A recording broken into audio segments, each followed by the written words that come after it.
Hey everyone, welcome back to Young and Unscripted.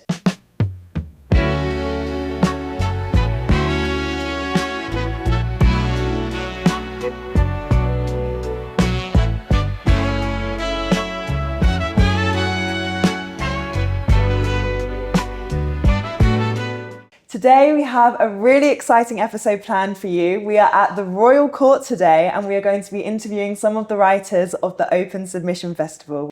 To start off with, we're going to be interviewing Tanja Šljivar. Hi Tanja. Hi. How are you doing? I'm okay. I'm very well. Amazing. So just to start off with, for the people who are just discovering you, who are you? What is your role? What have you been doing? So I'm Tanja Šljivar. I'm a playwright. I was born in Bosnia, but back then it was Yugoslavia. And right now I live between Vienna and Belgrade. I teach in both of these cities. I teach playwriting and I am a playwright. And so I'm here in London for the first time. And also my play, All Adventurous Women Do, has been presented as part of Open Submissions Festival at the Royal Court. Amazing. And what sort of stories do you feel like you're drawn to tell? Well, I think it changed because I've been writing plays for 15 years now, I think, because I also studied playwriting. At first I was kind of dealing a lot with the past, with the 90s, which means in our case the wars and somehow the dissolution of Yugoslavia and what was happening in Bosnia, etc. So my first plays were somehow intuitively dealing with also childhood in war, etc. And then somehow over the years, as I moved to Germany also to study, where I studied applied theater sciences, I kind of got more interested into formal experimentation. So I was asking myself, what is a play? What is a performance text? Why do I want to write exactly this? Somehow the form became more important and I was writing more female stories. Also then again dealing with the childhood as in the case of this play, but somehow the tonality shifted and also the topics were more kind of shifting from war to feminism.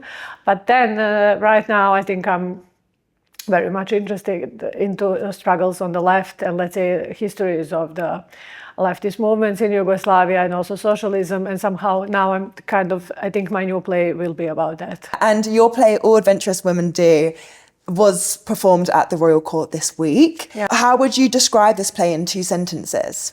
I think it's a play about alleged real-life case in which 7 girls came back from a school trip pregnant from one class.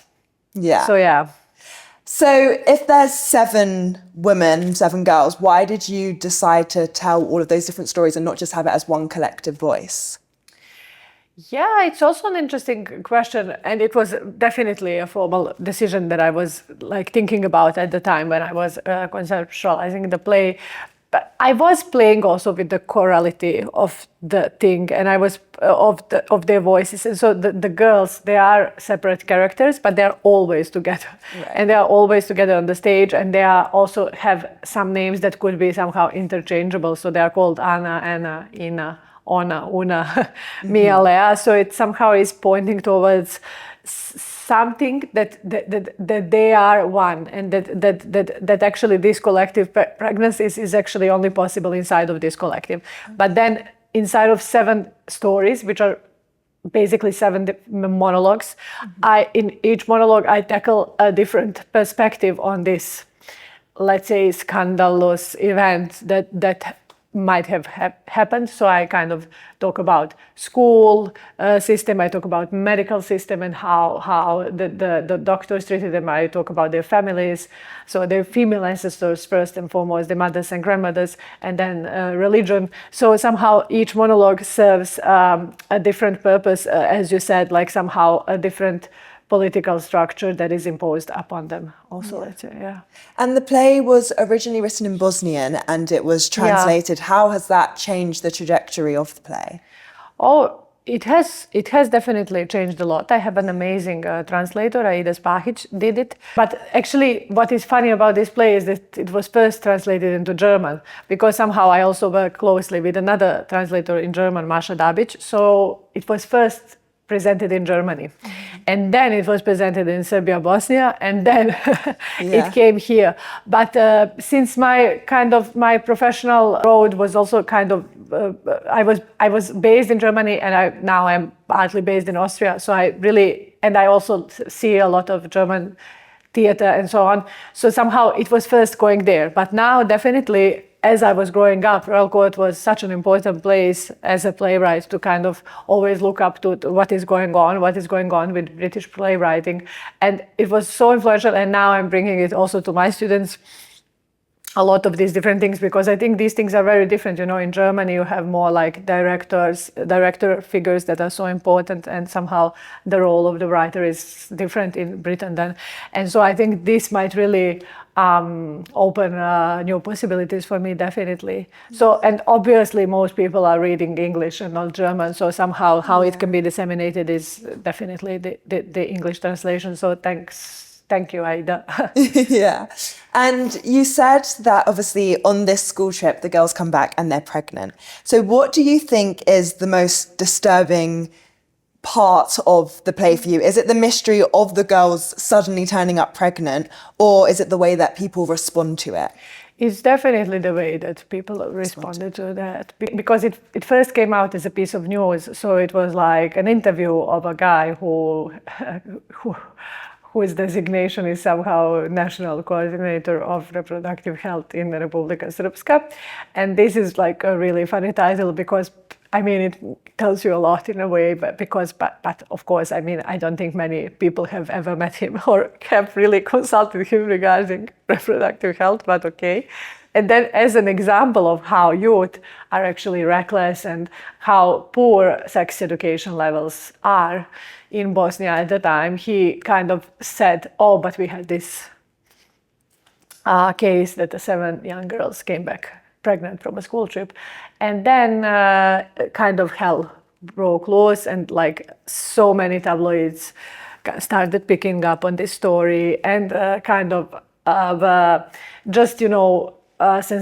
sensationalism kicked in big time. And what happened next is that somehow also the people who were commenting, on the case on social media and on the news were also quite harsh. And somehow the very interesting thing for me, what really stood out for me, was the fact that no one was really talking about who they got pregnant with, because somehow male sexuality was never scandalized in this manner, and also it was somehow normalized. Mm-hmm. What was scandalous is just that underage girls had sex, punkt, so over.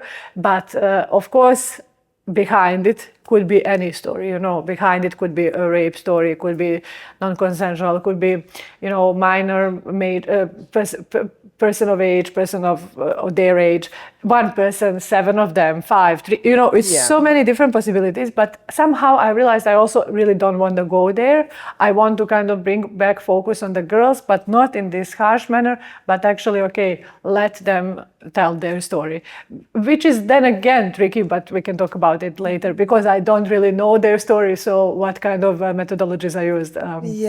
And so you said that each of the characters have their own monologues, and that's sort of how they tell their story. Was that sort of your way of giving power back to them, I guess, in a society where the decisions were already made from them and they weren't seen or heard?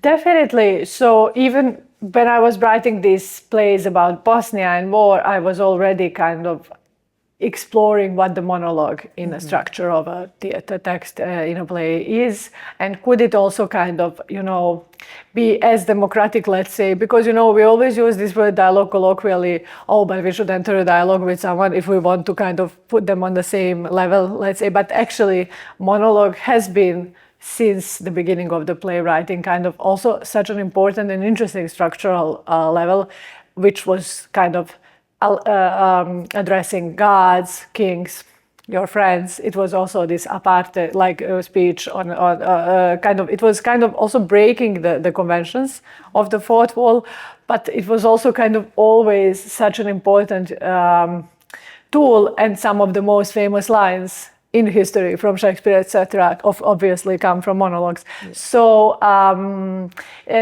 in contemporary theater, I think the situation is, and this is what I also say in my introductory stage direction, the monologues are actually told to audience, and this is interesting because there is no more conventions that have to kind of justify why is this person speaking in such length. It's actually the theatrical situation. It's here now on the stage. They are addressing you actually, and then the community of viewers and people on stage, performance kind of forms at least temporarily. So definitely it was important in this sense that it's a monologue, but there is another small layer also to it, because they are very often retelling each other's stories also. Right. So okay. Una and then like among 7 of them, 2 of them are like besties, and this was also important, so indirect speech in a way, because I was like also kind of expropriating their stories, let's say, and then I was kind of showing this. So Una told me that her mom told me that the doctor told her. So there is a lot of retelling as a kind of making this obvious, like making this structure obvious, that also I kind of took their story. Do you think that the audiences will then empathize with the girls when they're telling each other's monologues, or do you think that they'll question them? I guess when someone's retelling your story, you question the truth of it. Yeah. Sure, I think there is definitely part of it so there is no definite truth. There is also, maybe this is a spoiler, but there is no answer to actually how did they get pregnant. So I don't go there. We do visit the excursion. We have a scene in school trip, but they actually are going to a party. They are in a swimming pool, but nothing really kind of gets resolved in this mystery sense. And exactly, but this is why it's also important that they are retelling, because they are also unreliable narrators, obviously. So it's definitely part of it. And when the audiences leave the theatre, what's the one question that you hope that people have when they leave the theatre? It's definitely what type of pressures are put upon young women in our society, on young girls. What kind of paradoxical expectation we put upon them, and what kind of power they hold, and what kind of power the society holds over them. I think it's definitely these type of questions I would want to stay with the audience. Yeah, and do you have a favorite line in the play? There is maybe this kind of tagline. I'm going to paraphrase it a bit, but it's like, no one has ever asked us how did it happen. So maybe, and then it's a bit longer, and then it gets it gets musical in a way. It has some structure of repetition of this line with other small new motives, let's say. But it's this, I think, because it's somehow also capturing. So no one has ever asked us how did it happen, and we are also not going to tell you. Yeah, well, I think that's really powerful as well, because it's that idea of society always just putting their own views onto you, and they've never actually asked to find out the truth. So yeah. Okay, I have a quick little game for you for us to play. It's called This or That. So I'm going to give you 2 options, and I'd just like you to pick which one you prefer. Okay, sure. It's only 5 questions, so it's quick. So stage or screen? Or stage. Comedy or tragedy? Comedy. Musical or play? Play. Scripted or devised? Scripted. Classic or contemporary? Contemporary. Okay, great. And my final question for you is, what advice would you give to writers trying to get their work seen? Well, I guess they should see a lot of work. Yeah. I think it's one thing that kind of gets you into theater life is really going to theaters, and then you meet people, and then somehow communities form. And I think, as I explained, what happens between audience when they end the performance, as they kind of enter the theater and they kind of let themselves be there for this evening. I think this is the way, that you can get a lot of answers to your own questions. As I write, I always go to theater or to movies also to see, and then I get some answers, but also just to meet people. And then as you meet people, you can also say, oh, let me send you my script or something like that. Obviously, open calls are always amazing opportunities, and the more one society has them, the better. And I think it's very valuable that Royal Court really does read every script that gets sent to them. So even, if you get a negative feedback, it's still a feedback. So it's really, I think, one of the very valuable things that are offered to young writers. Yeah, thank you so much, Tanja. It's been amazing to hear about all adventures women do. Will there be another iteration of it? 'Cause obviously it's been performed this week. Are we going to be able to see it again, or is that it for a while? Let's see. Let's hope so. So now we are joined with the amazing Alex Medland, whose play is We're Gonna Kill Billy. Alex, how are you? I'm good. Yeah, super excited. We just had the read last night, so I'm on a bit of a high, I think. Yeah, amazing. So for people who may not know who you are, do you mind just giving us a little introduction of who you are? Yeah, 100%. Kia ora koutou. I'm Alex. I'm a playwright from Aotearoa, New Zealand. And I have written the play We're Gonna Kill Billy, which is about 4 teenage girls that kidnap the 13-year-old grandson of a billionaire and to try and protest a marina that his grandfather's building, but gets out of hand pretty quickly. So yeah, I think that's kind of me in a nutshell. Yeah, it sounds like a lot of fun to play. What inspired you to tell the story? Well, there's a few things. For We're Gonna Kill Billy, back in 2021, there was a marina constructed in Putiki Bay, Waiheke Island. And I went to a few of the protests there against it. This marina was like quite strongly opposed by several groups. There were community groups that didn't want the marina. It was kind of service to quite a wealthy minority in New Zealand. The birth started at, I think it was $180,000 for first price for each of the births. So firstly, the marina wasn't going to be accessible to a lot of folks. And then secondly, where the marina was built was in a place of quite big cultural significance to Māori people. It was a tapu bay. I believe it was one of the bays where the waka first landed in New Zealand. So it had quite firm cultural significance, and Māori people weren't adequately consulted for it. And then finally, the bay was also put in, there was several habitats of little blue penguins that, the bay was built kind of on top of their nests. And so this bay was opposed by quite a few groups, and the beach was occupied for a while with people kayaking to stop the construction happening. And I found it quite interesting, the disproportionate response of the police towards these protesters.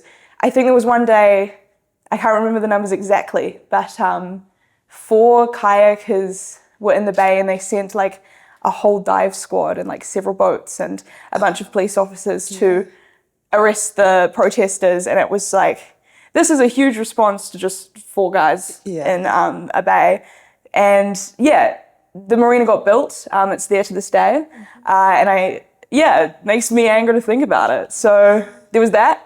And then on the other side, I really wanted to write a play that I felt represented teenage girls with empathy and with in a way that was fun and a bit fucked up and weird.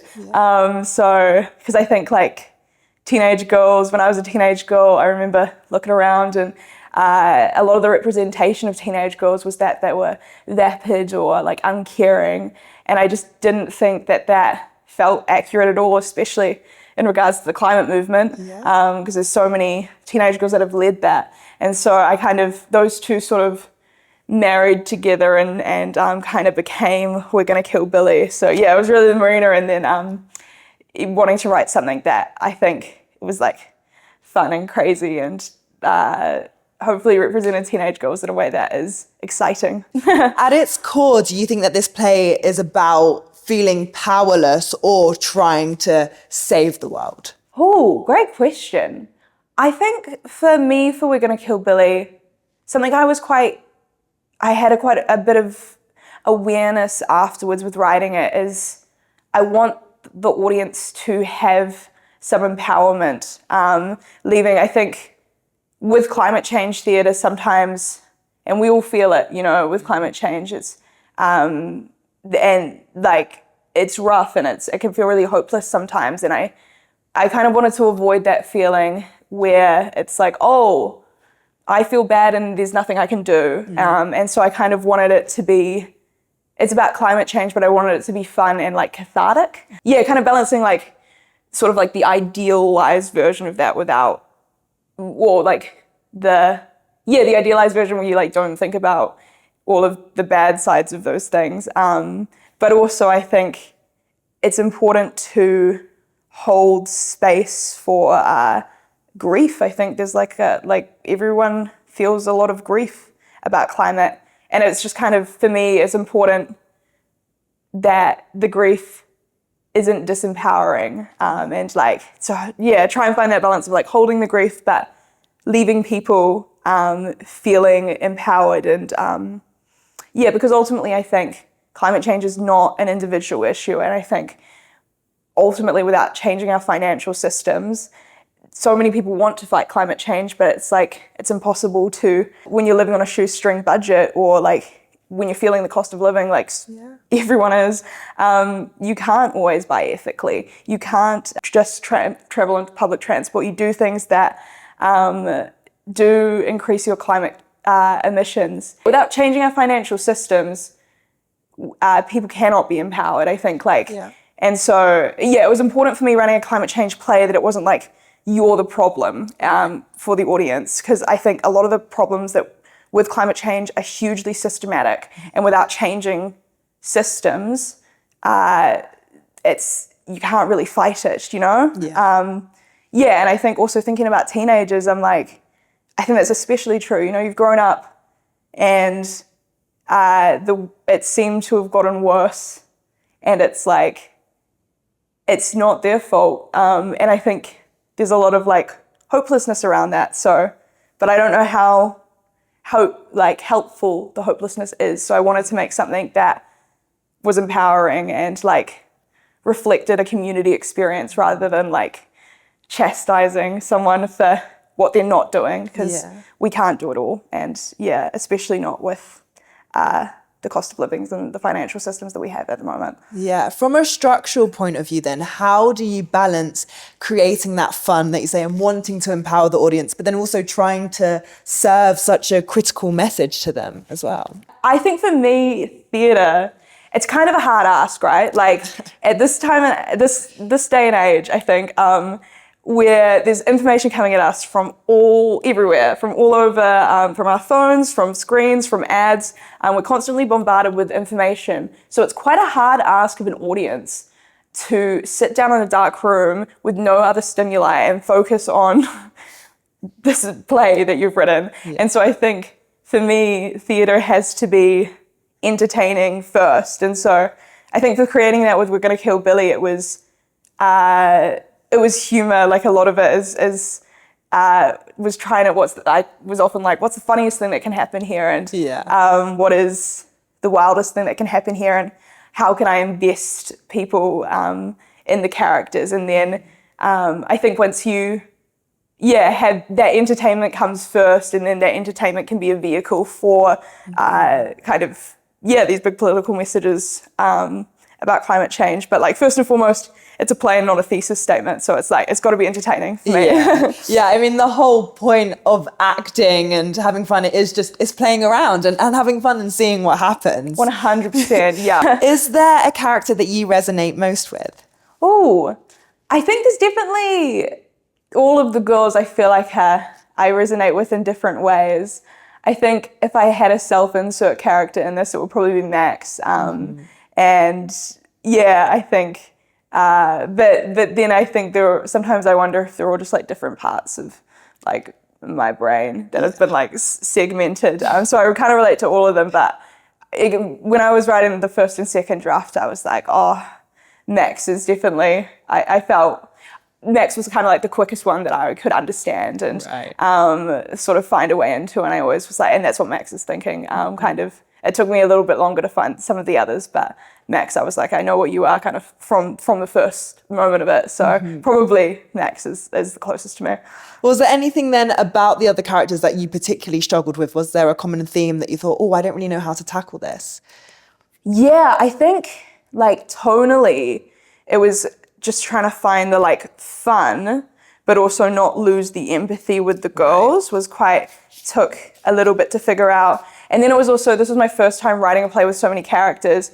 The first draft, I forgot someone was on stage, and then I was like, and then they like left, and I was like, oh wait, they're still there. So there was like a lot of learning about managing 4 girls, and then like this kidnapped hostage, and then everyone that talks to them. I was like, where is everyone?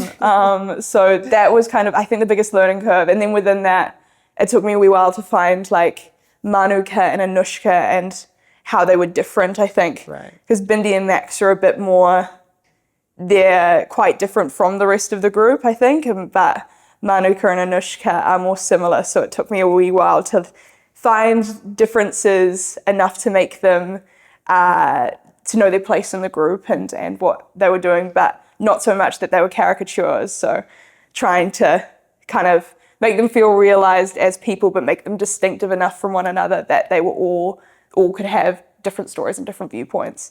But yeah, I was really just managing the characters that I was like, Yeah, there's a lot. You're like, oh, where do they go? Where do they exit? Where do they enter? It was like, oh my God, yeah. It was the first draft, I think, where it's just like, Billy, I think, just totally, I just forgot him. Yeah. For like 20 pages. Fair enough. And I was like, it always happens, yeah.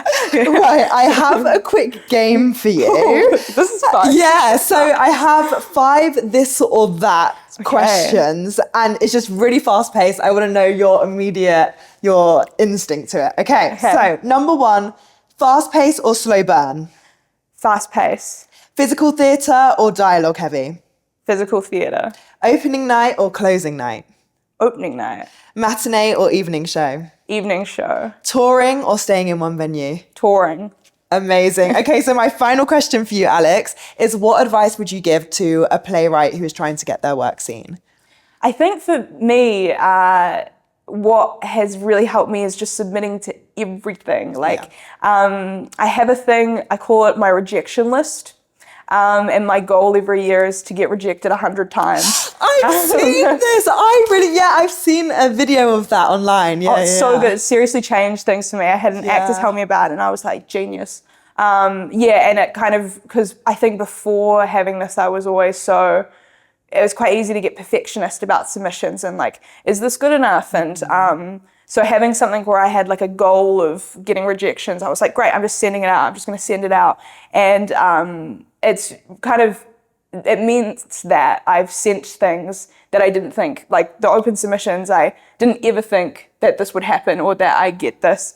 And perhaps if I had been perfectionist about it and I'd like edited it too much, I never would have sent it. So I think advice for me for playwriting and getting exposure is just like submit. Even if you don't think it's ready, even if you don't think you're going to get it, just I always think quantity of quality sometimes. Get it out there. Yeah, and I also heard a thing where it said if you knew that you were 100 rejections away from getting the yes, you would welcome those rejections. You'd be like, let me just do it, let me see, because then you're going to be closer to what you want. So 100%, send it out, shoot 100%. Your shot, it's all going to work out. Absolutely, and like the worst that can happen is people say no, and then once you've had that, it's like, oh, it's not so bad. Yeah. Especially if you gamify it, and you're like, great, I can tick that off, another rejection. Great stuff. Yeah, exactly. Well, thank you so much, Alex. It's been a pleasure to talk to you today. Thank you so much. Likewise. Okay, so we are now joined with the amazing Tia-Renée Mullings, who is the writer of Duppies. Hi, Tia-Renée. Hi. How are you doing today? I'm doing well, thank you. How are you? Yeah, I'm really good. Thank you. So for people who may not know who you are, could you just give us a little bit of an introduction to who you are and what you do? So yeah, my name's Tia-Renée Mullings. I am a South London born and bred writer and poet as well. And I am British Caribbean by heritage, and I think that shows up in everything I do creatively. I love to write. I love I love art, I love music, and it all comes together in theatre. And Duppies is your play that is being performed at the Open Submissions Festival. Why the name Duppies? It is a ghost story, and I've been really obsessed with ghosts recently. I don't know what it is. But because of the play's themes, I was really interested in kind of what a ghost story would look like in a very like British Jamaican context in particular. On the other hand, I just finished up with like academia, and one of the things I was really interested in over there was like how kinds of ghosts and the undead are used in Caribbean folklore to describe like the conditions of displacement and erasure that have happened. And Duppies came up a lot as kind of a way to express the fear of really being stuck in a place that isn't home. And so, yeah, I felt like the fact that it being a ghost story and exploring those kinds of themes like made that title kind of shout to me. That's really interesting. And do you think that we are ever truly able to start fresh, or do you think that our ghosts will always haunt us? Ooh, I think that our ghosts will always haunt us, but I don't think that that is necessarily a bad thing. I feel like haunting is just, in a way, I think it's just the past persisting into the present. And I think especially in like, you know, post-colonial cultures where we do kind of carry a lot of what came before, even if we didn't necessarily live it. I feel like those are ghosts, like in a way. And just because they are haunting us doesn't mean we need to exercise them, if that makes sense. Yeah, and I think also it's all about that idea of you can't have your future without knowing where you came from, without having that past. Yeah, and I think we owe a lot to what came before us, because I think one day we're going to be the people that came before, you know, the next lot. So, yeah. And it focuses on a couple, doesn't it? Yes. And so with these supernatural forces that they face, do you think that it taught you anything about the human experience with that couple? Oh, I mean, yeah, I think the couple are, you know, they're dealing with the tensions between each other and their different relationships to not only their cultures, but also like the space that they're now like sharing and what came before it. But also I think tradition is, I feel like I've seen like a quote where it basically talks about tradition being like peer pressure from dead people, and they're also like grappling with like what it means to kind of to have things passed on to you, and what you do with that when the inheritance is kind of incomplete. And so through this like literal confrontation with the living and the dead, they're also kind of exploring like what their relationship is to tradition and to these things, and why that actually unsettles them. Because I don't know if the Duppies in my story are actually that scary, but the questions about the identity that it raises for the couple and their relationship are scary. Yeah. Interesting. And is there anything in the play that audiences might miss because it's subtle, but for you feel like it's a really, really big thing? Ooh. I think in the way that the characters use language, I'm a big like language nerd. I've always been interested in like Black like language construction and like how we speak and how it's evolved through time and why it matters so much as well, that we like talk a certain way and what it's derived from. And I feel like each of the characters has a very different relationship to not only Jamaican language, but like Black British language in general. And so while all of them are British Jamaican, British born, they all speak slightly differently. And I think it says a lot about, you know, where they see themselves positioned in the culture, and also the moment at which they like arrived in the culture as well, and what they might be trying to leave behind. Yeah. And if there's one thing that you want audiences to take away from Duppies, what would it be? Yeah, it's just a bit similar to what I said before, that not all ghosts need to be exorcised, and sometimes we need to kind of confront them head on. And yeah, just because they are here. I think the traditional ghost story tells you that, you know, they need to leave. You need to find a way to get them out. But sometimes you just have to like sit with them and engage them and yeah, really, you know, interrogate why they're here and yeah, what you might be sitting on top of. It's not necessarily a bad thing. It just is And I think that's a question that I can't necessarily answer, but I think I'd love audiences to like begin asking that to themselves. Yeah. And what do you think is the biggest lesson you've learned when writing this play? Is that like in terms of what the play's about or in general? In general. Ooh. As a creative, as a writer. As a writer. I feel like the biggest thing I've learned is that every single like script that I write is a different like learning experience. I have my like debut theatre production coming up soon, and I feel like and I feel like after and Duppies was the first play I wrote after kind of developing that play. And so in the early stages, I really found myself comparing, you know, the final stage of my other play to like this very, very early draft of something quite different I was trying to do. And yeah, I really had to like let go of perfection in order to like push through the draft and accept that I'm not always going to be starting from a point where I know everything, and that like every single script that I come to will have something different to teach me. And yeah, I think with Duppies, it's just been that kind of letting go of perfection and accepting the process for what it is. And I think that's another reason why this reading is like so valuable, because you get to hear it out loud in the room, you get to hear it in its early stages and actually really see how people respond to it. And yeah, you just can't really get that any other way. Yeah.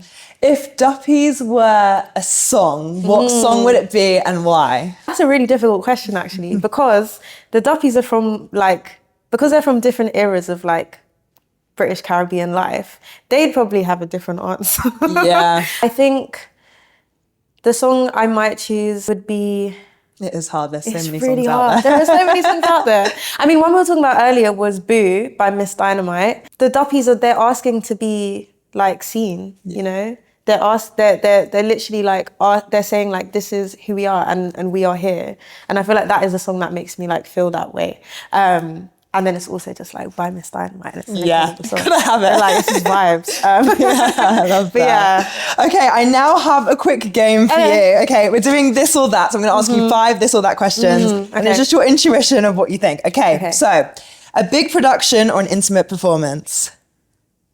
Ooh, big production. Ensemble or one-person show? One-person show. Rehearsals or live show? Live show. Director-led or actor-led? Can it be both? I don't know. Yeah, go on. I would say both as well.